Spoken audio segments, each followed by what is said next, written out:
باللہ السمیع العلیم العظیم الحفیظ بوجہ الکریم وسلطانہ القدیم من الرجس الخبیث المخبث الشیطان اللعین الرجیم وقبیلہ ونفخہ ونفثہ وہمزہ بسم اللہ الرحمن الرحیم۔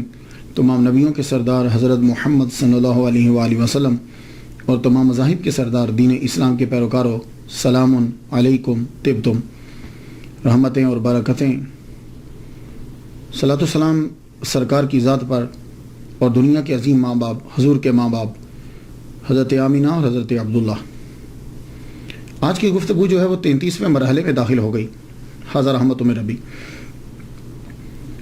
حضرت امام مالک رحمۃ اللہ علیہ کے بارے میں گفتگو ہے۔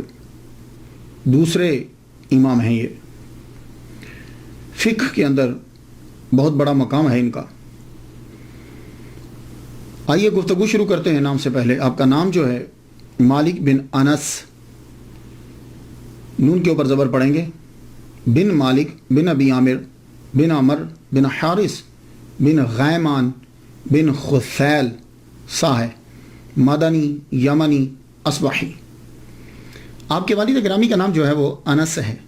یہ معذور تھے پاؤں سے، لیکن اللہ تعالیٰ نے ان کو مہارت دی تھی کہ یہ تیر بنا لیتے تھے لوہے سے۔ وہ جو تیر کام آتے ہیں جنگ میں آتے وہ تیر بنایا کرتے تھے، تو اس سے ہی گزر بسر جو ہے وہ آپ کی ہوتی تھی۔ والدہ کا نام جو ہے وہ عالیہ یا غالیہ ہے، لیکن مجھے عالیہ جو ہے نا وہ لگتا ہے اس لیے کہ بعض اوقات نقطہ جو ہے وہ ہو جاتا ہے اوپر نیچے۔ عالیہ جو ہے یہ ازدیہ قبیلہ سے تھی، ازد جو قبیلہ ہے، عالیہ ازدیہ کہا جاتا تھا۔ ولادت جو ہے امام مالک رحمۃ اللہ علیہ کی تذکرۃ الحفاظ میں ہے کہ آپ 93 ہجری میں پیدا ہوئے مدینۃ المنورہ کے اندر، اور آپ کا وصال بھی جو ہے وہ مدینۃ المنورہ میں ہی ہوا 180 ہجری کے اندر۔ ٹوٹل آپ نے 87 بہاریں جو ہیں وہ دیکھی، تو زمین پر 87 سال 87 ایئرز آپ جو ہیں وہ رہے۔ کسی نے خوب کہا ہے، فخر الائمۃ مالک نعم الامام السالک مولدہ نجم ہدا وفاتہ فاز مالک۔ کہتے ہیں کہ نجم 93 اس سے ان کی تاریخ پیدائش، اور فاز مالک 180 اس سے ان کی تاریخ وصال جو ہے وہ نکالی گئی۔ آپ کے نام کے ساتھ مدنی جو ہے، حضرت عمر رضی اللہ تعالیٰ عنہ کے بعد اگر کوئی مدنی ہے نا، سچا مدنی، تو امام مالک ہے۔ حقیقی طور پر آپ مدنی ہیں، مدینے کی ہر چیز سے آپ کو محبت۔ حضرت عمر رضی اللہ تعالیٰ عنہ سے تو بڑی محبت کرتے تھے۔ کیوں؟ حضرت عمر رضی اللہ تعالیٰ عنہ کی یہ آرزو تھی کہ میں مروں تو مدینے میں مروں، یہ آپ کی آرزو تھی۔ یہ بھی حضرت عمر رضی اللہ تعالیٰ عنہ سے بڑا پیار کرتے تھے، انہی کی طرح مونچھیں رکھی ہوئی تھی،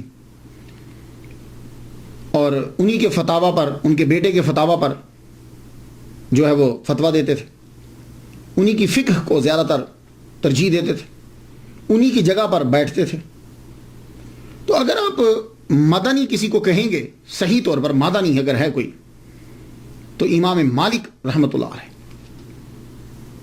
آپ کے اساتذہ زیادہ تر مدنی، آپ نے مدینہ کے استادوں سے، اساتذہ سے زیادہ تر جو ہے وہ سیکھا۔ آپ نے رہائش اختیار کی تو مدینہ میں، حالانکہ بارہا آپ کو خلفاء نے بلایا کہ بغداد آ جاؤ، اس جگہ پہ آ جاؤ جہاں جاتے، لیکن آپ نے مدینہ نہیں چھوڑا، تو رہائش اختیار کی مدینہ میں۔ آپ کو مدینہ سے اتنا پیار تھا کہ نئی درسگاہ نہیں کھولی۔ ہوتا ہے نا آدمی مشہور جب ہوتا ہے تو کہیں جا کر اور درسگاہ کھولتا ہے۔ آپ کو مدینہ سے اتنا پیار تھا کہ آپ نے مسجد نبوی کے اندر ہی سرکار کے روضہ اطہر کے سامنے ہی جو ہے وہ درسگاہ بنا لی، وہیں آپ بیٹھ کر پڑھایا کرتے تھے۔ مدینہ سے اتنا پیار تھا، کوئی مسئلہ آپ کو قرآن یا حدیث سے نہیں ملتا تو مدنی فقہا کے مسئلے کو ترجیح دیتے۔ اور مدینہ سے اتنا پیار تھا کہ چونکہ زندگی میں ایک حج فرض ہے صاحب استطاعت کے لیے، تو بس ایک حج ہی کیا، اس کے بعد دوبارہ حج کرنے نہیں گئے کہ کہیں رستے میں میرا وصال نہ ہو جائے، میں چاہتا ہوں کہ میں مروں تو مدینہ کے اندر مروں۔ اور آپ کے پاس زبردست گھوڑے ہوتے تھے، خلفاء کی طرف سے آتے تھے، دوستوں کی طرف سے آتے تھے، آپ کا استبل میں شاندار گھوڑے ہوتے تھے، لیکن حرم مدینہ کے اندر وہ جو حدود ہوتی ہے نا، اس مدینہ کا حرم جو ہے، مدینہ کی جو حدود ہے، مدینہ سے میں پورا شہر نہیں، وہ جو حرم کی جو حدود ہوتی ہے، آپ اس کے میں کبھی بھی گھوڑے پر، میول پر، کبھی ڈنکی، کسی بھی گدھے پہ یا کسی کوئی بھی یعنی سواری کسی قسم کی تھی، آپ سوار نہیں ہوتے تھے. اور میں نے تو یہاں تک سنا ہے کہ آپ در و دیوار کے ساتھ لگ کر چلتے تھے کہ شاید اس دیوار کو حضور کا ہاتھ لگا ہو تو آپ بعض اوقات چومنے لگ جاتے تھے. اور جب تک آپ کے اندر طاقت تھی آپ حرم مدینہ کے اندر رفع حاجت نہیں کرتے تھے، اس حرم کی حد سے نکل کر پھر جا کے کرتے تھے جب تک آپ تندرست رہے.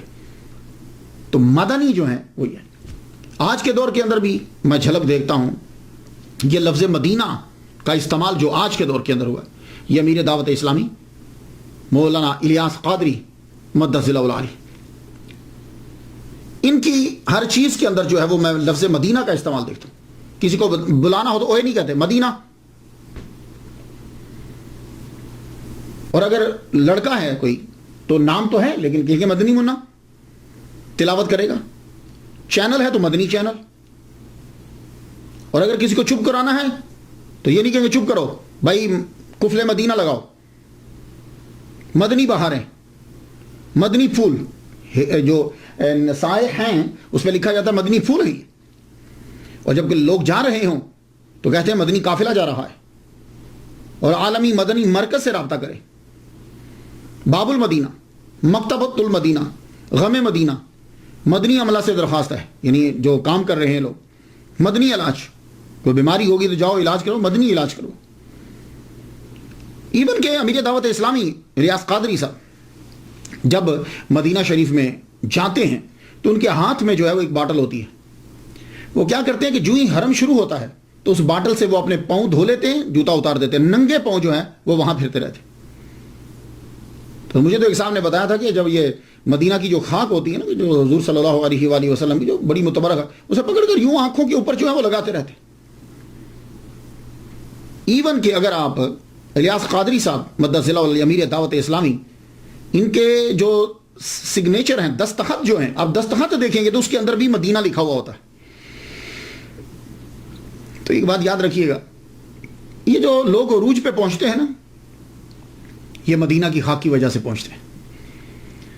میرا تو آپ لوگوں کو تو مجھے معلوم نہیں ہے، لیکن میرا یہ ہے کہ دو چیزیں بیس ہیں، توحید اور عشق مصطفیٰ. میں تو یہ دیکھتا ہوں بس، توحید اور عشق مصطفیٰ. اب اس کا مطلب یہ نہیں ہے اب جس کو عشق ہوگا وہ حضور کا کلمہ بھی پڑھے گا اور حضور کی تابع فرمانی بھی کرے گا. یہ بات یاد رکھیے گا. اب یہ نہیں کہ جس کو عشق ہو تو داڑھی کٹائی ہوئی اس نے اور وہ چرس پی رہا ہے نماز میں، ایسا نہیں ہوتا. وہ عشق ہے ہی نہیں ہے. توحید اور عشق مصطفیٰ جس میں نظر آتا ہے ہم اس کے در کے سگ ہیں. یہ بات یاد رکھیے گا. تو اس لیے یہ جن لوگوں کو بھی اللہ تعالیٰ نے مرتبہ دیا ہے وہ مرتبہ مدینہ کی وجہ سے ملا. اور ایسے ایسے بھی لوگ ہیں کہ وہاں جا کر بھیس بدل کر کام کرتے رہتے ہیں، وہاں کے وضو خانے کو صاف کرتے رہتے ہیں. اللہ تعالیٰ ایسے عزت نہیں دیتا. اس لیے آپ لوگ دیکھو تصوف کے اندر یہ ہے توحید اور عشق مصطفیٰ.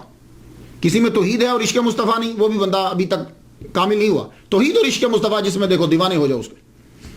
تو امام مالک حقیقی مدنی، جیے تو مدینہ میں، قبر ہوئی تو مدینہ میں، زندگی گزار دی مدینہ میں، مدینہ کے لوگوں کو ترجیح دی، مدینہ مدینہ کر دیا.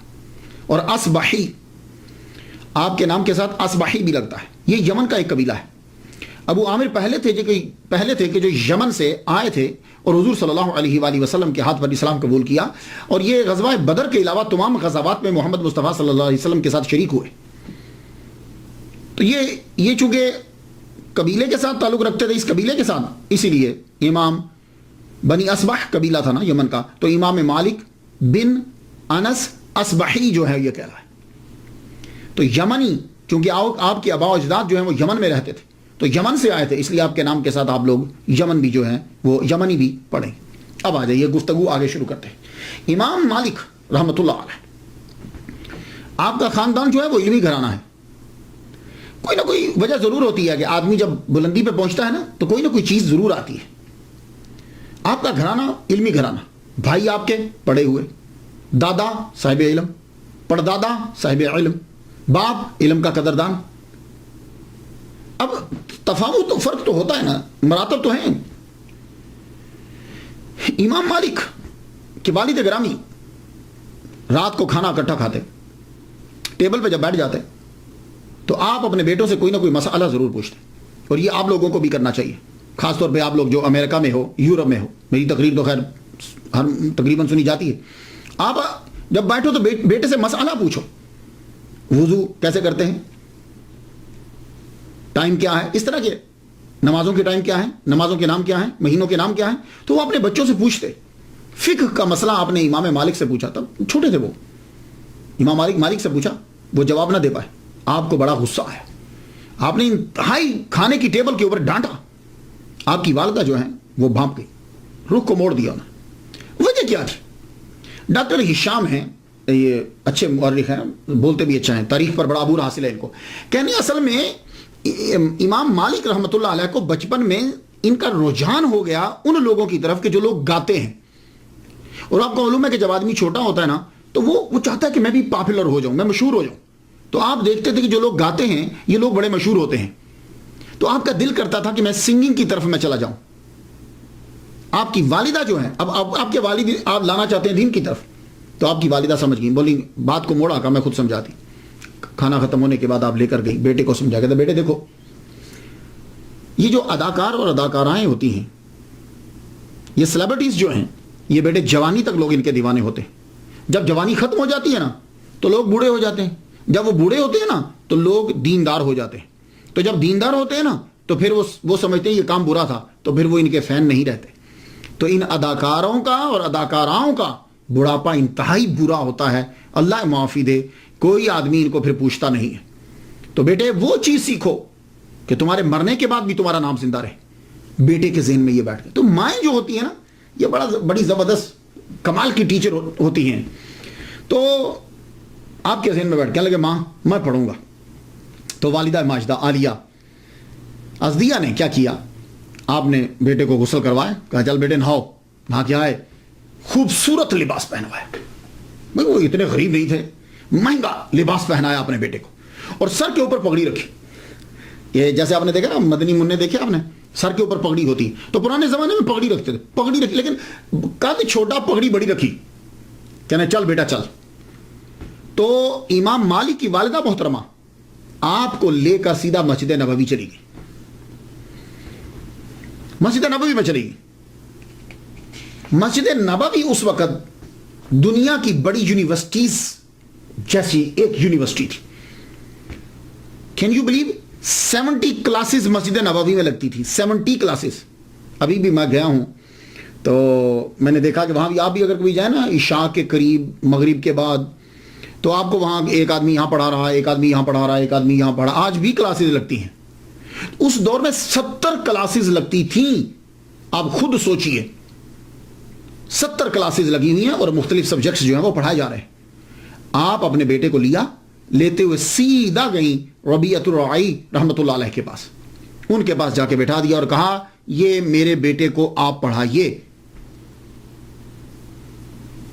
تو اپنے بیٹے سے کیا کہا، اب یہ جملہ سننے والا دیکھیے، یہ جو اتنی ریسرچ کرتا ہوں اور آپ کی طرف لاتا ہوں، اس میں آپ لوگوں کے لیے 1 2 3 باتیں ضرور ہوتی ہیں اور وہ آپ نے کیچ کرنا ہوتی ہیں۔ اب کیا کہا اپنے بیٹے سے والدہ ماجدہ نے، سن لیجئے، اور آپ بھی یہی کہا کریں بچوں کو، کہا بیٹے ان کا علم سیکھنے سے پہلے ان سے ادب سیکھو۔ علم سیکھنے سے پہلے، یعنی جو اللہ نے ان کو علم دیا ہے، وہ علم سیکھنے سے پہلے ان سے ادب سیکھو، مینرز سیکھو، یہ چیزیں ان سے سیکھو، اس کے بعد پھر علم سیکھنا۔ امام مالک رحمۃ اللہ علیہ کو اپنے استاد سے محبت ہو گئی، عقیدت ہو گئی، ان کی ذرا نظر کمزور تھی، تو آپ ان کو گھر لے کر جاتے، اور جب کلاسز ہوتی تو گھر سے لے کر بھی آتے۔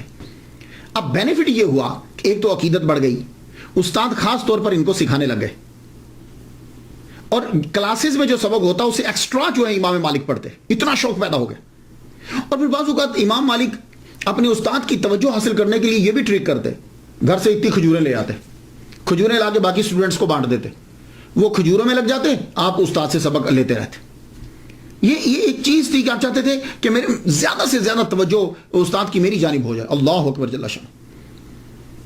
7 سال تک آپ نے حضرت ربیعۃ الرعی رحمۃ اللہ علیہ سے علم سیکھا، 7 سال تک۔ بہت لمبا عرصہ ہوتا ہے. 7 سال بہت لمبا عرصہ. آج کل تو 7 میں بندہ علامہ بن جاتا ہے.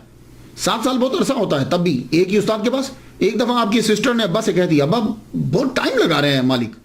کہا بیٹے نہیں, وہ حدیث سیکھ رہا ہے, نبی صلی اللہ علیہ وآلہ وسلم کا فرمان سیکھ رہا, اسے سیکھنے دو. 7 سال ان سے سیکھا. ان کے بعد امام مالک کے دوسرے استاد حضرت عبداللہ بن ہرمز رحمۃ اللہ علیہ. میں یہاں ایک بات عرض کرتا جاؤں. یہ عبداللہ ابن ہرمز کون ہے؟ میرے سامعین جو ہیں وہ ریسرچ کریں گے تو خیر ہر چیز حاصل کر سکتے ہیں, لیکن عام طور پر یہ کون ہے؟ یہ غلام ہیں. کن کے غلام ہیں؟ حضرت ابو ہریرہ رضی اللہ تعالیٰ عنہ کے غلام ہیں یہ. اب یہاں ایک نقطہ عرض کر جاؤں, کیونکہ کچھ ٹاپکس ایسے ہوتے ہیں پتہ نہیں کب بناؤں گا کب بولوں گا, لیکن ایک ایک بات آپ کو دیتا جاؤں. آج کل یہ مشہور کیا جاتا ہے کہ اسلام جو ہے یہ غلامی کو عروج دیتا ہے, اور ہم لوگوں نے غلامی کو ختم کیا ہے. صرف لفظی غلامی کو ختم کیا ہے, مانوی تو جاری ہے. مانوی تو آج بھی غلامی جاری ہے. تو صحابہ کرام کیا کرتے تھے؟ وہ غلام لیتے تھے, اڈاپٹ کرتے تھے بچوں کو, یا اپنے غلام کے بچے کو اڈاپٹ کر لیتے تھے, یا غلام اڈاپٹ کر لیتے تھے. پھر اس کو وہ سارا علم سکھاتے تھے. اسی لیے جا کر دیکھ لیجئے کہ آپ بڑے بڑے مفسرین, محدثین, مفکرین کے اندر آپ کو غلام زادے نظر آئیں گے. اب یہی حضرت عبداللہ ابن ہرمز رحمۃ اللہ علیہ, حضرت ابو ہریرہ رضی اللہ تعالیٰ عنہ نے ان کو اڈاپٹ کیا اور ان کو پوری حدیث سکھائی. اب آپ خود سوچئے کہ ان کے پاس کتنی حدیث ہوں گی. تو ہمارے ہاں یہ چیز نہیں ہے. بڑے بڑے مفکر. اور بھی ایک یہاں اور سن لیجیے. اب غلام کا درجہ اس دور میں غلام کی کیا کیٹیگری ہوتی ہے؟ یعنی آپ کے معاشرے میں جو کمین ہے نا, کم تر درجے کا, اس کے برابر غلاموں کا درجہ ہوتا تھا. اب آپ اندازہ کر لیجیے. لیکن وہ لوگ یہ سمجھتے تھے کہ اس شخص کے پاس علم ہے, یہ خوبی رکھتا ہے, وہ اس کی عزت کرتے تھے. خود اب امام مالک دیکھ لیجیے نا کہ عبداللہ ابن ہرمز 8 سال ان سے سیکھا اور یہ غلام ہے. یہاں سے آپ کو غلاموں کا مقام معلوم ہو جائے گا. نافع کون ہے؟ جو سب سے زبردست چین ہے. یہ عظیم محدث اور سکالر, یہ حضرت عبداللہ بن عمر کے غلام ہیں. اور اکرمہ کون ہے؟ عظیم مفسر اور سکالر حضرت اکرمہ. یہ کون ہے؟ کہتے ہیں یہ عبداللہ بن عباس کے غلام. وہ ایک اکرمہ آپ کے ذہن میں آ رہا نہیں, وہ نہیں ہے. محمد بن سیری عظیم سکالر, یہ غلام تھے صحابی مصطفیٰ انس بن مالک. تو عبداللہ ابن ہرمز رحمۃ اللہ علیہ سے 8 سال تک ان سے جو ہے وہ علم سیکھا. ظاہری علم بھی سیکھا اور باطنی بھی سیکھا, جس کو آپ تصوف کہتے ہو. تو آپ نے فرمایا کہ میں نے سارا علم جو ان سے سیکھا ہے وہ لوگوں کو میں نے بتایا نہیں. تو ان سے آپ نے تصوف کا بھی علم جو ہے وہ سیکھا ہے. تب تصوف اور صوفیزم, ابھی یہ نام اصطلاحات جاری نہیں ہوئی تھی. تو حضرت عبداللہ بن عمر رضی اللہ تعالیٰ عنہ کے شاگرد نافع سے بھی سیکھا. النافع عن عبداللہ بن عمر رضی اللہ تعالیٰ عنہ کا گولڈن چین جو ہے, سب سے زبردست سند جسے کہا جاتا ہے, وہ امام مالک روایت کرتے ہیں نافع سے, نافع روایت کرتے ہیں عبداللہ بن عمر سے, حضرت عبداللہ بن عمر رضی اللہ تعالیٰ عنہ روایت کرتے ہیں محمد مصطفیٰ صلی اللہ علیہ وسلم. کہتے ہیں ٹاپ کی چین یہ چین ہے. اور آپ کے جتنے اساتذہ ہیں وہ زیادہ تر تابعین ہیں, اور وہ تمام کے تمام جو ہیں وہ رہائشی ہیں مدینہ کے. اس لیے کہا جاتا ہے کہ آپ نے تقریباً 300 تابعین سے جو علم جو ہے وہ سیکھا, 300 تابعین سے. اب علم سیکھنے کے لیے پیسے درکار ہوتے ہیں. ہم لوگ تو یہ سمجھتے ہیں کہ لوگوں نے علم ایسے ہی سیکھ لیا. نہیں, اس وقت پیسے چاہیے ہوتے تھے. لاکھ دینار لگا دیا علم حدیث سیکھنے کے اوپر, تو فیس دینا پڑتی تھی. تو ایک دفعہ ضرورت پڑ گئی آپ کو, دوران علم کتابوں کی ضرورت پڑ گئی. تو آپ نے کیا کیا؟ آپ نے چھت کے اندر لکڑیاں تب لگتی تھی, تو وہ لکڑی بڑی قیمتی تھی. آپ نے چھت کو توڑا اور وہ لکڑی جو ہے وہ نکال کے بیچ کے اسے جا کے کتابیں لے کر آئے. اللہ اکبر جل شانہ. تو آپ کے جو اساتذہ ہیں ان میں سے عبداللہ بن دینار, ان سے سیکھا. محمد ابن منکدر سے سیکھا. ابن شہاب زہری سے سیکھا. یہ ابن شہاب جو ہیں اللہ اکبر جل شانہ, یہ بھی ان کے استاد ہیں. زبردست فقہ کا تو ان کے پاس ایک ذخیرہ تھا. اور جو بھی شاگرد ان کے پاس سیکھنے کے لیے آتے, اور امام مالک رحمۃ اللہ علیہ جب جاتے تو یہ کہتے تھے نوٹ بک لے کر آیا کرو, سلیٹس لے کر آیا کرو. تو آپ لے کر جاتے, اس کے اوپر بھی لکھتے. کہتے لکھنا بہتر ہوتا ہے, لکھ لیا کرو, لیکن یہ نہیں ہے کہ اب تم صرف لکھنے پر ہی کرو, ایجاد بھی کرو. اس لیے جب امام مالک ان سے پڑھتے ابن شہاب سے, تو جب وہ لکھ چکتے تو اس کے بعد کہتے آپ زبانی سناؤ, تو پھر آپ ان سے زبانی سنا کرتے تھے. اللہ تعالیٰ نے امام مالک رحمۃ اللہ علیہ کو اتنا حافظہ عطا فرمایا تھا 1,00,000 احادیث مبارکہ جو ہے وہ آپ کو لاکھوں حدیثیں یاد تھی، لاکھوں حدیثیں جو آپ نے یاد کی. 17 سال کی عمر تک آپ نے لاکھوں حدیثیں جو ہیں وہ یاد کر. آپ کے اساتذہ میں سے ایک استاد جو ہے وہ حضرت امام جعفر صادق رحمۃ اللہ علیہ بھی ہیں. آپ نے ان سے بھی علم سیکھا. اور آپ کی شورا آفاق جو کتاب ہے موطا امام مالک کے اندر 9 احادیث مبارکہ جو ہیں وہ آپ نے امام جعفر صادق سے لی ہوئی. علامہ جلال الدین السیوطی رحمۃ اللہ علیہ آپ کہتے ہیں کہ 95 اساتذہ جو ہیں شیوخ جو پڑھے تھے وہ آپ نے گنوا دیے جن سے آپ نے پڑھا. اور امام زرقانی رحمۃ اللہ علیہ نے یہ کہا کہ ٹوٹل آپ کے 900 اساتذہ تھے، 900 جن میں سے 300 صرف تابعین ہیں. اللہ اکبر جل شان. 21 سال کی عمر تک آپ نے جو سیکھنا تھا آپ نے سیکھ لیا.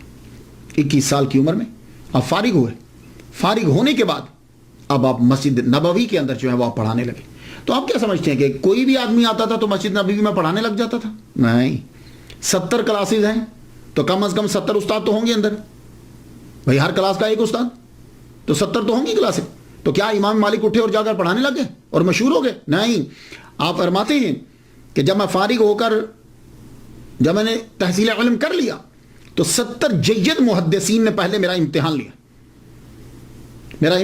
لیا. تو ابو مصعب کہتے ہیں، یہ شاگرد ہیں کے کہتے ہیں کہ خود استاد نے مجھے فرمایا، کہنے لگے 70 جید محدثین نے میرا امتحان لیا اور جب انہوں نے سمجھا کہ میں اب فتویٰ دینے کے قابل ہو گیا تو مجھے اجازت دے دی. پھر اس کے بعد جو ہے وہ آپ نے شروع کیا پڑھانا مسجد نبوی کے اندر محمد مصطفیٰ صلی اللہ علیہ وآلہ وسلم کی. آہستہ آہستہ آپ کا حلقہ جو ہے وہ بڑھنے لگا. آپ نے اپنی رہائش حضرت عبداللہ ابن مسعود رضی اللہ تعالیٰ عنہ کے گھر میں رکھی، وہاں رہنے لگے. تو آپ نے وہ مکان مول نہیں لیا، رینٹ پہ لیا. خود تو عبداللہ ابن مسعود رضی اللہ تعالیٰ عنہ تو کوفہ چلے گئے تھے، موو ہو گئے تھے. تو ان کے گھر کے اندر رہائش اختیار کی، رینٹ پہ ان کے رشتہ داروں کو کرایہ دیتے تھے. گھروں بیٹھ ہوا ہے. مسجد نبوی کے اندر آپ نے اپنی جگہ وہ بنائی کہ جہاں حضرت عمر رضی اللہ تعالیٰ عنہ بیٹھ کر پڑھایا کرتے تھے. اور حضرت عمر رضی اللہ تعالیٰ عنہ نے اس جگہ کو اختیار کیا تھا، وہاں محمد مصطفیٰ صلی اللہ علیہ وسلم بیٹھ کر پڑھایا کرتے تھے. سبحان اللہ. اس جگہ پہ آپ بیٹھتے، خاص جگہ بنائی گئی لیکن اسی جگہ کے اوپر وہاں آپ پڑھاتے. آپ جب پڑھانے لگے تو آپ کے فتویٰ جو آپ فتاویٰ دیتے تھے تو آپ کے فتاویٰ مشتمل ہوتے تھے مدینہ کے فقہا پر، یعنی حضرت عائشہ صدیقہ رضی اللہ تعالیٰ عنہ، حضرت عمر رضی اللہ تعالیٰ عنہ، حضرت عبداللہ ابن عمر رضی اللہ تعالیٰ عنہ، حضرت سعید ابن مسیب رحمۃ اللہ علیہ. یہ تابعی. تو ان کے فتاویٰ کے اوپر جو ہے وہ آپ جو ان سے سیکھا آپ نے وہ دیتے، یعنی مطلب کہ جو ان کا علم آپ تک پہنچا. اور آپ کا طریقہ یہ رہا. جمعہ کے دن، جس کو جمعہ بولتے ہیں، یہ جمعہ لفظ ہے قرآن مجید میں. جمعہ کے دن آپ اپنے جتنے طلباء آپ کے ہوتے آپ ان کو خاص طور پر کھانا پکاتے ان کے لیے، اور عام لوگوں کو بھی دعوت ہوتی، جو آ جاتا کھا لیتا. یہ جمعہ کے دن آپ کا طریقہ تھا. اور آپ کی جو کلاسز تھی اس کے اندر 2 طرح کے شاگرد ہوتے تھے، ایک تو مستقل طلباء اور ایک سالانہ طلباء. مستقل طلباء جو ہیں آپ کے مشہور طلباء میں سے امام محمد بن حسن شیبانی حنفی، جو امام اعظم رحمہ اللہ کے شاگرد ہیں، وہ ان کے بھی شاگرد ہیں. 3 سال انہوں نے ان سے پڑھا ہے. لیکن امام محمد بن حسن شیبانی رحمۃ اللہ علیہ حنفی رحمۃ اللہ علیہ کا احسان ہے مالکی مذہب کے اوپر. آپ جانتے ہیں وہ کیوں؟ وہ کس طرح کہ امام مالک رحمۃ اللہ علیہ کے دوسرے شاگرد جنہوں نے امام مالک کی فقہ کو افریقہ، سسلی آئلینڈ یہاں جو ہے وہ پھیلایا ہے، بہت مشہور شاگرد ہیں، اسعد ابن الفراد. ان کو پڑھایا ہے. استنباط و استخراج کا طریقہ جو ہے، اصول فقہ جو ہیں، وہ امام محمد بن حسن شیبانی رحمۃ اللہ علیہ نے پڑھا ہے. یہ اسد ابن الفراد جو ہیں، یہ سسلی کے آئلینڈ جو ہیں، آئلینڈ سسلی جو ہے وہاں کے رہنے والے تھے، اور یہ فوج کے چیف بھی رہے، اور جہاد کرتے ہوئے جو ہے وہ شہید ہو گئے. یہ جب پڑھنے کے لیے آئے تو امام مالک رحمۃ اللہ نے جب دیکھا کہ ان کے اندر یہ چیز ہے کہ یہ چاہتے ہیں کہ مجھے جو ہے وہ مسائل نکالنے کا طریقہ ہے، تو آپ نے فرمایا کہ تو اگر یہ چیز پڑھنا چاہتا ہے تو تجھے وہاں کوفہ جانا پڑے گا. تو امام محمد بن حسن شیبانی رحمۃ اللہ علیہ جو ہیں ان کے پاس بھیجا اور یہ خود بھی شاگرد ہیں امام مالک. اور آپ کے ایک اور مشہور شاگرد ہے یحییٰ ابن یحییٰ بن کثیر بن واسلاس ابن شملل بن منقایہ. یہ میں طلباء کے لیے بولتا ہوں، جن لوگوں نے لکھنا یا بولنا ہوتا ہے ان کے لیے میں بول دیتا ہوں، عام لوگوں کے لیے تو اتنا ہی کافی ہے. یحییٰ بن کثیر بن واسلاس ابن شملل بن منقایہ بربری. یہ 20 سال کی عمر میں امام مالک سے ملنے کے لیے آئے. موطا انہوں نے پہلے سے یاد کر لی ہوئی تھی. 14 مرتبہ آ کر انہوں نے موطا جو ہے یہ امام مالک رحمۃ اللہ علیہ کے سامنے سنائی ہے انہیں، اور انہی کی موطا جو ہے وہ بہت مشہور ہے. یا ویسے تو اس کے بہت سے نسخے کیے گئے لیکن ان کی موطا لکھی ہوئی جو ہے وہ بہت مشہور ہے. ان کی جو کاپی، انہوں نے 82 سال جو ہے وہ عمر پائی، اور طرز زندگی بالکل حضرت امام مالک جیسا تھا. انہی کی طرح رہن سہن، کپڑے بالکل انہی کی طرح، طرز زندگی انہی کی طرح تھی. اور آپ کی جو ہے وہ دربار تک رسائی تھی. اندلس کے اندر ارد گرد میں کوئی جج نہیں لگ سکتا تھا آپ کی پرمیشن کے بغیر. تو آپ قاضی القضات سمجھ لیجیے، تو آپ جج کی اپوائنٹمنٹ آپ کیا کرتے تھے. اور دوسرے شاگرد عیسیٰ ابن دینار ہیں، انہوں نے دیار مغرب میں مالکی مذہب کی ترویج کی ہے.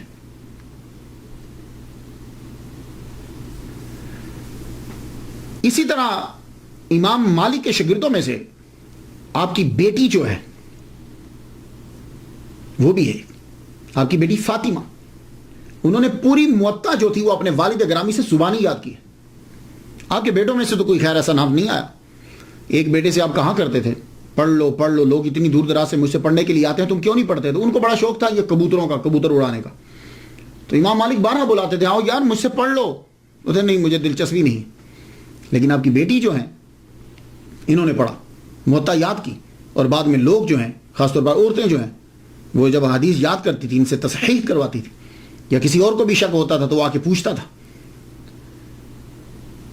یہ تو تھے وہ طلباء کے جو مستقل پڑھتے تھے، آئے اور رہے، 7 سال رہے، 3 سال رہے، 4 سال رہے. کچھ طلباء ہوتے تھے کہ جو امام مالک کے پاس پڑھنے کے لیے سالانہ آتے تھے. سالانہ مطلب کیا ہے؟ موسم حج میں وہ دور دراز سے حج کرنے کے لیے آتے. حج کرنے کے بعد مدینہ ضرور حاضری دیتے. مدینہ جب آتے تو امام مالک کی کلاسز ہوتی، ان کے اندر بڑے بڑے فقہا بیٹھتے تھے. امام مالک کو اللہ تعالیٰ نے بڑا عروج دیا. آپ اس سے اندازہ لگائیے کہ آپ کے حلقہ کے اندر، آپ کے درس کے اندر امام اعظم رحمۃ اللہ علیہ بھی تشریف لائے. اس واقعے کو علامہ عبد الرحمن صفوری شافعی رحمۃ اللہ علیہ نے لکھا ہے نزہۃ المجالس کے اندر. اور ویسے بہت بڑے محدث جو ہیں علامہ عبد المصطفیٰ اعظمی رحمۃ اللہ علیہ، انہوں نے بھی اپنی کتاب روحانی حکایات کے اندر اسے لکھا ہے کہ امام اعظم رحمۃ اللہ علیہ جو ہے وہ ان کی محفل میں بیٹھ گئے تو ان کو واقفیت نہیں تھی، ملاقات نہیں تھی. بیٹھے تو آپ کی نظر پڑی کہ نو کمر پہ ہے کہ یہ نیا آدمی. پوچھنے لگے آپ کہاں سے ہیں؟ کہا عراق سے ہوں. کہا اچھا آپ شہر نفاق سے ہیں؟ وہ بس کوئی موج تھی. کہنے لگے اچھا وہی عراق جو شہر نفاق ہے؟ تو امام اعظم ابو حنیفہ نعمان بن ثابت رحمۃ اللہ علیہ فرما لگے اجازت ہے ایک آیت پڑھ دوں؟ کہا کہ ہاں ضرور پڑھیے. تو امام اعظم جو ہیں وہ آیت پڑھنے لگے، سورہ توبہ کی آیت نمبر 101. وَمِمَّنْ حَوْلَكُم مِّنَ الْأَعْرَابِ مُنَافِقُونَ وَمِنْ أَهْلِ الْعِرَاقِ مَرَضُوا عَلَى النِّفَاقِ. اور تمہارے گرد و نواح کے دیہاتی گنواروں میں بعض منافق ہیں اور بعض باشندگان عراق. اصل میں یہاں عراق نہیں ہے، یہاں مدینہ ہے، لیکن آپ نے مدینہ پڑھا نہیں، ادب کا تقاضا، آپ نے اس نہیں پڑھا. اور یہ لوگ نفاق پر اڑے ہوئے ہیں، مرض والا نفاق. امام مالک حافظ تھے، ایک دم سے اچھل پڑے، کہنے لگے کیا کر رہے ہیں آپ؟ آیت تو صحیح پڑھیے. آپ نے فرمایا اچھا تو پھر آپ پڑھ دیجئے صحیح کیسے؟ تو انہوں نے پڑھی وَمِمَّنْ حَوْلَكُم مِّنَ الْأَعْرَابِ مُنَافِقُونَ وَمِنْ أَهْلِ الْمَدِينَةِ مَرَضُوا عَلَى النِّفَاقِ. تو یہ اب جب یہ پڑھا تو اب ان کا چہرہ دیکھنے لگے تو امام مالک بھی سمجھ گئے. کہنے لگے اب آپ ہی بتائیے کہ شہر نفاق والے کون ہیں؟ ہوئے امام مالک چونک پڑے. پھر انہیں بتایا گیا جناب یہ ابو حنیفہ ہیں، فقیہ عراق ہیں. اب ان کی دوستی ہوئی. پھر بعد میں آپ ان کے فتاوی منگوایا کرتے تھے، بلکہ ڈیوٹی لگائی ہوئی تھی کہ جو ان کی طرف سے فتاوی جاری ہوں وہ یہاں بھیجا کریں.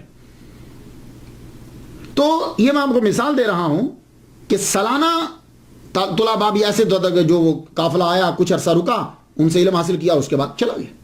امام مالک رحمۃ اللہ علیہ کی طرز زندگی، وہ بادشاہی میں فقیری کی ہے آپ نے، ماشاءاللہ اللہ تعالیٰ نے آپ کو بڑا لمبا قد دیا تھا، نیلی آنکھیں دیں آپ کی، حالانکہ عرب میں نیلی آنکھیں نہیں ہوتی، نیلی آنکھیں دیں آپ کی، بڑا خوبصورت چہرہ تھا، مہنگے ترین کپڑے آپ جو بہترین ڈیزائنر تھے یمن کے، ایجپٹ کے اور خراساں کے بہترین ڈیزائنر آپ کے کپڑا جو ہے وہ بیچتے تھے، وہاں سے کپڑا بن کر آتا تھا اور آپ پہنتے تھے۔ زیادہ تر کوشش ہوتی تھی کہ کپڑے کا کلر جو ہے وہ وائٹ ہو، آپ وائٹ کپڑا جو ہے پہنتے، خوشبو لگاتے، زبردست خوشبو لگاتے۔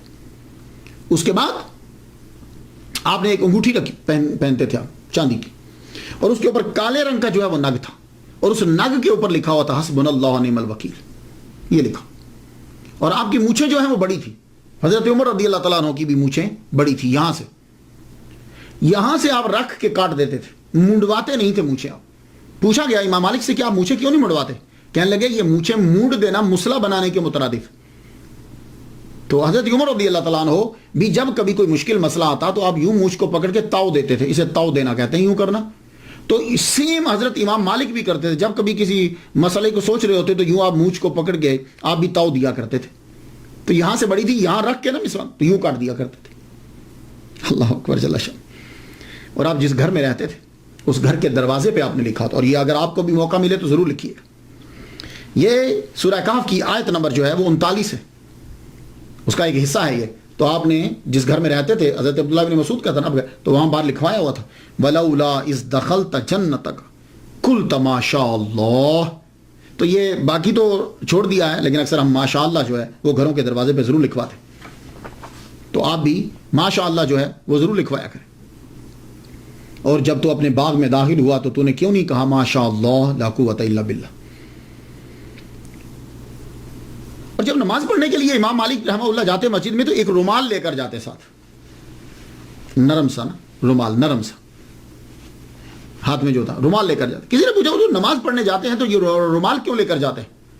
فرمانے لگے اس رومال کو رکھ کے سجدہ کرتا ہوں اوپر۔ پوچھا کیوں؟ تو زمین پہ کرے نا۔ کہنے لگے پھر وہ یہاں محراب بن جاتا ہے، تو میں نہیں چاہتا کہ لوگ یہ میرا کالا نشان دے کے کہیں کہ وہ دیکھو بہت بڑا زاہد آ رہا ہے، تو میں یہ رومال نیچے رکھتا ہوں تاکہ اوپر ماتھا رکھوں تو وہ نشان نہ بنے۔ اللہ اکبر۔ اور یہ جو مشہور ہے کہ آپ بڑے نفیس کپڑے پہنتے تھے، بڑے مہنگے کپڑے پہنتے، یہ بات بہت مشہور ہے، بہت مہنگے کپڑے پہنتے تھے۔ ایون کہ ہمارے پیر جو ہیں عبد القادر گیلانی رحمۃ اللہ، وہ بھی بہت مہنگے کپڑے پہنا۔ اولیاء کرام کا اور صوفیہ کرام کا ایک گروپ ایسا ہے کہ جو کہتے ہیں کہ یہ قرآن سے بھی ثابت ہے، حدیث مبارکہ سے بھی ثابت ہے کہ اللہ تعالیٰ نے جب کسی کو دیا ہو تو اس کا اظہار جو ہے وہ اس کے لباس سے ہونا چاہیے، اس کے کپڑوں سے ہونا چاہیے۔ اب یہ ایک علیحدہ ٹاپک ہے، میں جانا نہیں چاہتا، آپ سمجھ گئے ہوں گے۔ تو امام مالک بھی انہی میں سے ہیں کہ جب اللہ تعالیٰ نے دیا ہے تو اللہ تعالیٰ کی نعمت کا شکر ادا کرنے کے لیے تمہیں وہ چیزوں کا استعمال جو ہے وہ کرنا چاہیے۔ امام مالک کا فلسفہ یہ تھا کہ زہد کپڑوں کے اندر نہیں ہوتا، زہد جو ہے وہ دل کی ایک کیفیت کا نام ہے، تو اس لیے یہ ضروری ہے کہ پھٹے پرانے کپڑے جو ہیں وہ پہنے جائیں۔ دوسری وجہ یہ ہے کہ امام مالک محمد مصطفیٰ صلی اللہ علیہ وآلہ وسلم کی حدیث مبارکہ کا بڑا احترام کرتے تھے، بہت احترام کرتے تھے۔ آپ اندازہ اس بات سے لگا لیجئے کہ امام مالک رحمۃ اللہ علیہ نے جب حدیث پڑھانا ہوتی تھی تو ایک نشست کے لیے آپ غسل فرماتے تھے، کپڑے پہنتے، خوشبو لگاتے، ایون کہ آپ کی محفل میں جہاں حدیث پڑھائی جاتی تھی وہاں اور لبان جو ہے وہ سلگایا جاتا تھا۔ تو آپ جو ہے اتنا، اور اگر بیچ میں نشست میں وقفہ پڑ گیا، یعنی کوئی سی جگہ چلے گئے یا گھر چلے گئے، اس کے بعد کسی نے پھر کہا کہ مجھے حدیث سنا دیجئے، مسئلہ نہیں حدیث، تو آپ دوبارہ سے پھر شاور لیتے اور کھڑے ہو کر کبھی حدیث مبارکہ نہیں پڑھتے تھے، کہتے تھے بے ادبی ہے۔ تو ایک خاص جگہ بنائی ہوئی تھی حضور صلی اللہ علیہ وسلم کے روضہ کے پاس، وہاں آپ بیٹھتے، خوشبو سلگائی جاتی، اس کے بعد جو ہے وہ آپ شروع کر دیتے۔ اور اتنا احترام تھا کہ آپ جب تک احادیث بیان کرتے رہتے آپ پہلو نہیں بدلتے تھے۔ آپ نے دیکھا نا، ہم جب کبھی اسٹیج پہ بیٹھتے ہیں تو 4 زانوں ہیں تو 2 زانوں ہو جاتے ہیں، 2 زانوں ہیں تو 4 زانوں ہو جاتے ہیں، پہلو بدلتے رہتے ہیں۔ آپ کو اگر کوئی کیڑا کاٹتا بھی تھا، اسکارپین کبھی ایک دفعہ کاٹا بھی، تو آپ نے پہلو نہیں بدلا، بے ادبی ہے سرکار۔ تو آپ اس لیے نفیس کپڑے جو ہے وہ پہنتے تھے کہ محمد مصطفیٰ صلی اللہ علیہ وآلہ وسلم کی حدیث مبارکہ جو ہے وہ بیان کرنی. اب سوال یہ ہے کہ آپ کے پاس پیسے کہاں سے آتے تھے؟ تو آپ کے پاس پیسوں کے 3 ذرائع تھے آمدن کے. پہلا ذریعہ یہ تھا کہ آپ کے والد گرامی کی طرف سے آپ کو 100 دینار ملے تھے. اس کے علاوہ آپ کے پاس خود بھی پیسے تھے. آپ وہ پیسے جو ہیں وہ آپ نے اپنے بھائی کو دیے. آپ کے بھائی جو ہیں انہوں نے بزنس میں ان پیسوں کو لگایا. تو وہ بزنس میں جو وہ پیسے لگائے تو اب وہاں سے پارٹنرشپ جو تھی اس سے آپ کو کچھ آمدن ہو جاتی. ایک دوسرا جو ہے وہ کیا تھا کہ دوسرا آپ کے جو ہم مکتب تھے اور دوست تھے لیث ابن سعد, آپ کے دوست تھے لیث بن سعد, بڑے امیر تھے. یہ آپ کو اکثر وقتاً فوقتاً جو ہے وہ آپ کی مالی مدد جو ہے وہ کیا کرتے تھے. آپ ان کی مدد کو, کیونکہ یہ امیر تھے تو آپ ان کی مدد کو قبول کر لیتے تھے. بعض اوقات تو ایسا ہوتا کہ لیث بن سعد جو ہے جتنے بھی مدینہ کے لوگ آپ کے ساتھ رہے یا کبھی ملاقات ہوئی سب کے لیے تحائف بھیج دیا کرتے تھے. تیسرا ذریعہ یہ تھا آمدن کا آپ کے پاس, وہ ذریعہ تھا خلیفہ منصور کے ساتھ آپ کی بڑی اچھی دوستی تھی. آپ خلیفہ منصور کے تحائف کو قبول کر لیتے تھے. امام اعظم اور امام احمد بن حنبل اور امام مالک, یہ ان میں جو ہے یہ 2 گروپ ہے کہ امام اعظم اور امام احمد بن حنبل نہ خلیفہ کا تحفہ قبول کرتے تھے نہ عوام کا. امام مالک جو ہیں یہ عوام کا تحفہ قبول نہیں کرتے تھے, خلیفہ کا کر لیتے تھے. اس کی وجہ کیا ہے؟ کہتے تھے کہ یہ چینل جو ہے یہ سیدھا رہنا چاہیے. اگر ہم ان کے ساتھ تعلقات بہتر نہیں کریں گے تو پھر ہم تبلیغ کس طریقے سے کریں گے, ان کو نصائح کس طرح کریں گے. تو یہی وجہ تھی کہ خلیفہ منصور آپ کا بڑا احترام کرتا تھا, بڑی عزت کرتا تھا. اور اس نے چونکہ امام مالک جو ہیں ایٹ اے ٹائم مفتی مدینہ اور مفتی مکہ دونوں تھے, تو اس نے گورنر سے یہ کہہ رکھا تھا کہ جب بھی تم کوئی لا پاس کرو تو سب سے پہلے وہ امام مالک کو دکھا لیا کرو. اگر یہ پاس کر دیں تو لاگو کر دیا کرو, اگر یہ پاس نہ کریں تو لاگو نہیں کرنا. یہی وجہ ہے کہ مکہ اور مدینہ کے دونوں گورنر جو ہیں وہ امام مالک سے ڈرتے تھے. ان کی جرأت نہیں ہوتی تھی کہ وہ ان کے دروازے پہ چلے جائے. آپ کو یاد ہوگا جب میں نے امام شافعی رحمۃ اللہ علیہ کا تذکرہ کیا تو امام شافعی گورنر مکہ کا لیٹر لے کر آئے تھے گورنر مدینہ کے نام. تو گورنر مدینہ سے یہ کہا کہ آپ چلیے امام مالک سے میری سفارش کر دیجئے. تو گورنر مدینہ نے یہ کہا تھا امام شافعی سے, بیٹے تو اگر مجھے یہ کہے نا کہ میں مدینہ سے پیدل چلا جاؤں مکہ اور مکہ سے پیدل آ جاؤں مدینہ, یہ میرے لیے آسان ہے, مگر یہ بڑا مشکل ہے کہ میں جا کے تیری سفارش کروں. اور امام شافعی کہتے ہیں کہ میں اور گورنر مدینہ کتنی دیر تک امام مالک کے دروازے پہ کھڑے رہے, بڑی دیر کے بعد وہ واپس آئے. اب اس سے اندازہ لگائیے کہ امام مالک کا کتنا دبدبہ تھا. تو وہ یہ چاہتے تھے کہ یہ چینل جو ہے یہ برقرار رہے. امام مالک رحمۃ اللہ علیہ لوگوں کے سامنے مل کر کھانا نہیں کھاتے تھے, وہ کھانا گھر میں کھاتے تھے. قرآن مجید کی ایک آیت میں پڑھ رہا تھا, آپ بھی سن لیجیے. سورہ نور کی آیت نمبر 61 ہے, اس کا ایک حصہ ہے لیسا علیکم جناح ان تاکلوا جمیعا او اشتاتا, تم پر اس بات میں کوئی گناہ نہیں کہ تم سب مل کر کھاؤ یا الگ الگ کھا لو. خیر کچھ تو کہتے ہیں کہ اس سے مراد یہ ہے کہ ساروں کے ساتھ مل کر کھانا یا ایک گروپ کے ساتھ مل کر کھانا. خیر تفسیریں تو بہت ساری ہیں. میں یہ کرنا چاہوں گا کہ کچھ علماء کے لیے جو ہے نا وہ ہو جاتا ہے ایسا کہ وہ اب جب کھاتے ہیں تو لوگ معلوم ہے کیا سمجھتے ہیں, پھر لوگ اس کو بجائے اس کے کہ اس کی عاجزی سے اچھا فائدہ اٹھائیں وہ اس کی عاجزی سے برا فائدہ اٹھانے لگ جاتے ہیں. بعض اوقات ایسا ہوتا ہے. امام مالک رحمۃ اللہ علیہ کی سب سے بڑی کرامت جو ہے وہ ان کی کتاب موطا ہے. اکثر ہم موطا بول دیتے ہیں, میں آپ کی اغلاط نہیں نکالتا, لیکن یہ ہوتا ہے کہ میں وہ لفظ بول دیتا ہوں. کبھی بعض اوقات میں بھی میرے معاشرے میں جو الفاظ میں نے سیکھے ہیں میں بھی وہی بولتا ہوں, جبکہ مجھے معلوم ہوتا ہے کہ اس کا اصلی پروننسیشن یہ ہے, لیکن میری زبان سے وہی نکلتے ہیں. تو موطا جو ہے یہ اس میں مفعول کا صیغہ ہے, تو موطا امام مالک ہم بول دیتے ہیں, لیکن موطا بولیں جب کبھی آپ تقریر کر رہے ہوں. خلیفہ منصور عباسی نے کہا ایک دن, یہ کہا کہ آپ کو اتنی احادیث مبارکہ یاد ہیں تو آپ وہ تمام احادیث کو جمع کر کے ایک کتاب تالیف کیوں نہیں کر دیتے. وہ کتاب تالیف کر دیں تاکہ بعد میں آنے والوں کے لیے آسانی ہو جائے, یا جو آدمی آپ کے سامنے پڑھتے ہیں ان کے لیے آسانی ہو جائے. تو پھر حضرت امام مالک رحمۃ اللہ علیہ نے کتاب جو ہے وہ لکھنی شروع کی. 1,00,000 احادیث مبارکہ میں سے اللہ اکبر جل شانہ 10,000 احادیث مبارکہ کا انتخاب کیا آپ نے. 10,000 کے بعد پھر اور کم ہوتی چلی گئی. تو یہ موطا جو ہے نا یہ اس میں مفعول کا صیغہ ہے. یہ نام ہی بتاتا ہے کہ بڑی چیکنگ ہوئی اس کتاب کی. موطا کا معنی ہوتا ہے روندا ہوا, تیار کیا ہوا, نرم و سہل بنایا ہوا. یہ نام بتا رہا ہے کہ اس پہ بڑی ریسرچ ہوئی. انظار رقیقہ جو ہے اس کے اوپر اور دقیقہ اس کے اوپر لگی رہی. کل روایات کی تعداد کہتے ہیں کہ 1,720 ہیں. 600 مسند ہیں, 222 مرسل ہیں, 617 موقوف ہیں, 275 اقوال تابعین ہیں. آپ لکھتے ہوئے کیا کرتے تھے کہ پہلے آپ ایک عنوان بناتے تھے، عنوان بنانے کے بعد اسے ثابت کرنے کے لیے حدیث مسند لاتے. مسند وہ حدیث ہوتی ہے کہ جس کے تمام راوی چلتے جائیں، بیچ میں کوئی مس نہ ہو، سب راوی جی سیدھا وہ راوی حضور پاک صلی اللہ علیہ وسلم تک پہنچے. کیسے پہنچے؟ یعنی حضور پاک، صحابی، تابعی، تبا تابعین، اس طرح سے، یہ نہیں کہ کوئی اور بندہ بیچ میں ڈال دے. یہ ہے ترتیب. مسند حدیث اگر آپ کو نہ ملتی تو مرسل لے کر آتے. مرسل حدیث کسے کہتے ہیں؟ حدیث مرسل وہ ہوتی ہے کہ تابعی یہ کہے کہ میں نے حضور پاک صلی اللہ علیہ وسلم سے سنا، اور وہ صحابی کا نام بیچ میں سے ساکت کر دے. کئی ریزنز ہو سکتی، وہ ساکت کر دے. تو مرسل نہ ملتی تو اثار صحابہ کی طرف رجوع کرتے، اور ان میں حضرت عمر اور عبداللہ ابن عمر رضی اللہ تعالیٰ عنہما ان کے فتاوی کو جو ہے وہ ترجیح دیا کرتے تھے. تو یہ کتاب جو ہے یہ مکمل ہوئی، لکھی گئی. بعض کہتے ہیں کہ جب آپ کتاب لکھ رہے تھے تو بہت سے لوگوں نے یہ کہا کہ آپ کتاب کیوں لکھ رہے ہو، اور بھی لوگ بھی تو لکھ رہے ہیں. آپ نے فرمایا میں اللہ کے لیے لکھ رہا ہوں. تو کہا کیسے پتہ چلے گا، کہاں پتہ چل جائے گا؟ تو آپ نے جب موطا لکھ لی تو لکھنے کے بعد آپ نے اس کو پانی کے اندر جو ہے وہ ڈالا، ساری کتاب پانی کے اندر ڈوبی. اس کے بعد آپ نے موطا امام مالک باہر نکالی تو کسی بھی کاغذ کے اوپر پانی جو ہے وہ نہیں تھا، ایسے ہی تھا جیسا کہ اس کو بالکل طاق میں رکھ کے نکالا ہے، نہ کہ پانی. تو موطا امام مالک کو سرکار صلی اللہ علیہ وسلم کی جانب سے بھی منظوری جو ملی کہ سرکار کے فرامین ہے، سرکار کا فرمان ہے، اللہ اکبر جل شانہ. تو موطا جو ہے اس کے نسخے بہت سارے ہیں، 30 سے زیادہ کہتے ہیں اس کے نسخے لکھے گئے ہیں. لیکن یحییٰ بن یحییٰ کا موطا جو ہے یہ بڑا مشہور ہوا. انہوں نے جو اس کی کاپی لکھی ہے، جو دنیا میں آتا ہے آخر اس کو جانا تو ہوتا ہی ہے. امام مالک کے اوپر بھی وہ مرحلے آئے جو بڑے بڑے لوگوں کے اوپر مرحلے آتے ہیں. کہتے ہیں، اب گاڈ نوز بیٹر کہاں تک سچا ہے، کہتے ہیں کہ آپ کو بہت مارا بھی گیا، آپ کو بہت پیٹا گیا، اتنا پیٹا گیا کہ بعد آپ کا یہ جوڑ جو ہے یہ اکھڑ گیا، آپ کا یہ جوڑ اکھڑ گیا، آپ کے ہاتھوں کے اوپر جو ہے وہ مارا گیا. اللہ اکبر جل شانہ، اللہ اکبر جل شانہ. طبیعت آہستہ آہستہ جو ہے وہ آپ کی علیل ہوتی گئی. 87 ایئرس، 87 سال آپ نے یہاں زمین کے اوپر جو ہے وہ گزارے. آخر ربیع الاول کے مہینے کے اندر آپ جو ہے وہ بیمار ہوئے.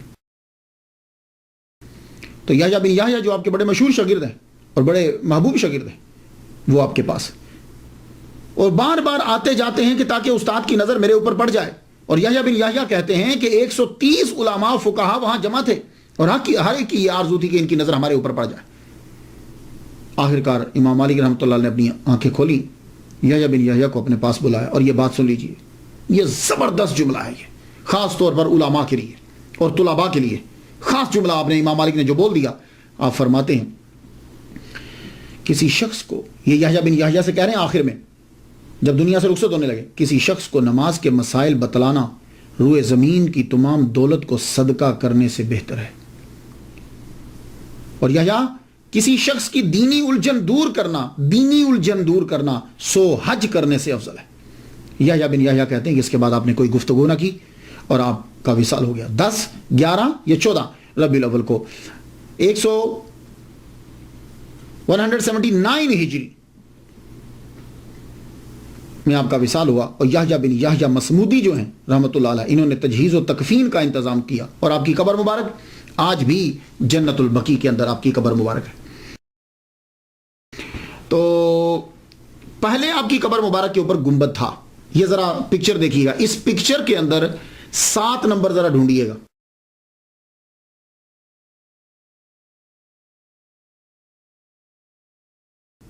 سات نمبر ڈھونڈیے گا. وہ 7 نمبر جو ہے وہ گنبد بنا ہوا ہے امام مالک کی قبر میں.